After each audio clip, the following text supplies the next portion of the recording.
Hello friends, 7th standard தமிழுக்கான third midterm test original question ப்ரீவியஸில் நடந்து முடிஞ்சது. இந்த தேர்ட் மிட்டமை பொறுத்த வரைக்கும் உங்களுக்கு தேர்ட் மிட்டமில் மொத்தமே கம்மியான பாடம். அதுலேயும் உங்களுக்கு ஃபஸ்ட்டு 2 யூனிட் தான் இப்போ வரைக்கும் நடத்தியிருக்காங்க. அப்படிங்கிறனால அதில் இருக்கக்கூடிய கேள்விகள் மட்டும்தான் 100% நீங்கள் எந்த டிஸ்ட்ரிக்டாக இருந்தாலும் இதில் இருக்கக்கூடிய கேள்விகளே போதுமானது. இதையும் சார்ட் அவுட் பண்ணி இந்த 4 மட்டும் படிங்கன்னு கூட என்னால் சொல்ல முடியும்.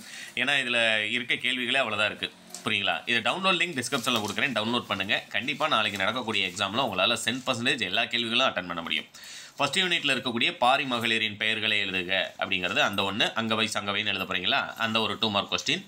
அடுத்து பார்த்தீங்கன்னா உழவர்கள் எப்போது நண்டுபிடித்தனர், தாமிரபரணி ஆற்றின் கிளையாறுகளுடைய பெயர்கள், உவமை உவமேயம் உவம உருபு விளக்குக, பொய்கை ஆழ்வார் எதற்காக பாமாலை சூட்டுகிறார், நீக்க வேண்டிய கலை என்று அறநெறிச்சாரம் எதனை குறிப்பிடுகிறது, பொருளீட்டுவதை விட பெரிய செயல் எது. இதுலையும் நீங்கள் சார்ட் அவுட் பண்ணி கொடுங்க அப்படின்னம்னா பாரி மகளிரினுடைய பெயர்கள், உழவர்கள் எப்போது நண்டுபிடித்தனர், தாமிரபரணி ஆற்றினுடைய கிளையாறுகள் யாவை, உவமை உவமேயும் உவம உருபு விளக்குக, பொய்கை ஆழ்வார் எதற்காக பாமாலை சூட்டினார். இந்த கேள்விகளை படித்தாலே 5 2 மார்க்குமே உங்களால் அட்டன் பண்ண முடியும்.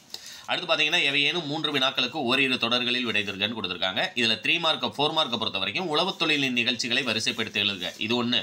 திருநெல்வேலிக்கும் தமிழுக்கும் உள்ள தொடர்பு பற்றி எழுதுக. அடுத்து இளம் வயதிலேயே செய்ய வேண்டிய செயல்களாக முனைப்பாடியார் கூறுவனை யாவை. இந்த ஒன்று.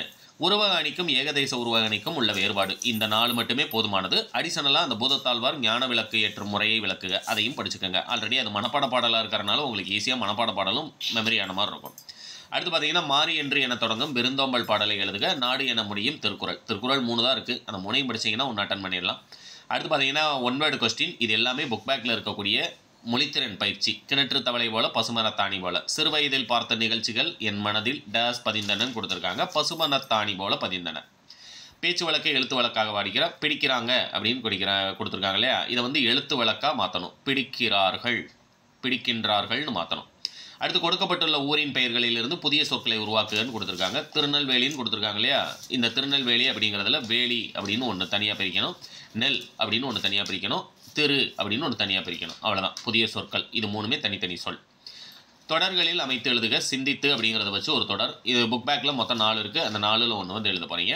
அடுத்து லாஸ்ட்டாக உங்களுக்கு 6 மார்க் கொஸ்டினை பொறுத்த வரைக்கும் என்னை கவர்ந்த நூல் ஒன்று தான் இருக்குது. அந்த ஒன்று தான் பரீட்சையில் கேட்பாங்க. அதுமாதிரி ஒற்றுமையை உயர்வு என்னும் தலைப்பில் ஒரு கட்டுரை.